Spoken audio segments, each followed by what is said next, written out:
Hello and welcome to another video.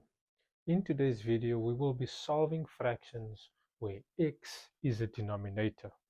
Now, it works a bit differently when x is the denominator. However, it is still the same thing. I want to point out that you can still do the inverse over there and say, since it's divided by x, you can say multiplied by x. But I'm going to show you a simple trick in 3 different examples how to solve these fractions. Let's have a look at the first question. We have 10 over x is equal to 5. So firstly, we're going to make this 5 a fraction as well. We know that 5 is simply 5 over 1. Okay, and because of this, I'm now going to apply my simple trick is that on the left hand side, I'm going to swap the 10 and the x. So I'm going to have the x over 10 now is equal to, and I'll also have to swap this 5 and the 1. So then it's going to be 1 over 5.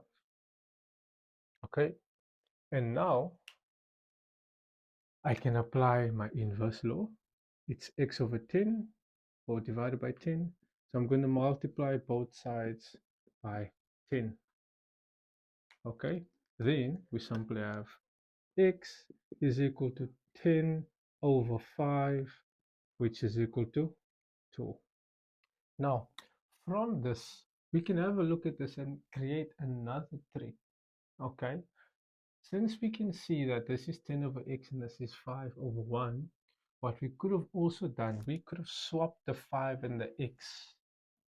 Okay, we could have swapped the 5 and the x, and that would have given us 10 over 5 is equal to x, which is the same as this. Okay, which is equal to 2 as well. I'm going to do 2 more examples to show you this trick, and hopefully you'll be able to master fractions from there. Okay, let's have a look at this question number 2 over here, and we can simply see that it's 14 over x is equal to 2. What we can do is we can change this entire denominator and swap it with that 2. So we can have 14 over 2 is equal to x. 14 over 2 is equal to 7. So then x is equal to 7. That is a fast and quick method on how to solve x when it is a denominator. Okay, looking at question number 3. What happens when the denominator has more than one different term? Okay, nothing changes. We can simply... Looking at question number 3. What happens when the denominator has more than one term? Nothing changes. We can simply take that entire expression to x plus 1 and swap it with the 2. For example, it remains 12 over, we're swapping this 2 is equal to 2x plus 1. All I did was I swapped this denominator with that side of the equal sign. Okay, and this is equal to 6 is equal to 2x plus 1. I'm going to do the inverse of plus 1. So that is 6 minus 1 is equal to 2x. And this is equal to 5 is equal to 2x. And to find x, I'm going to divide by 2. And x is equal to 5 over 2.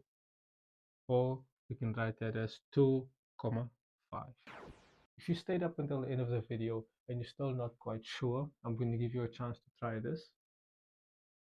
Now, applying the same rule that we applied in the previous question, okay, we're going to change and swap this denominator with the right hand side of the equal sign. So you're going to have 21 over 7, yes, that's correct, is equal to x plus 2. We've taken that denominator, we've put it there, we've taken the 7, and we've replaced it with the x plus 2. Now we have 3 is equal to x plus 2, and simply we want x on its own. We're going to do the inverse of plus 2 on the other side, which is minus 2 is equal to x, and 1 is equal to x, or we can simply say x is equal to 1.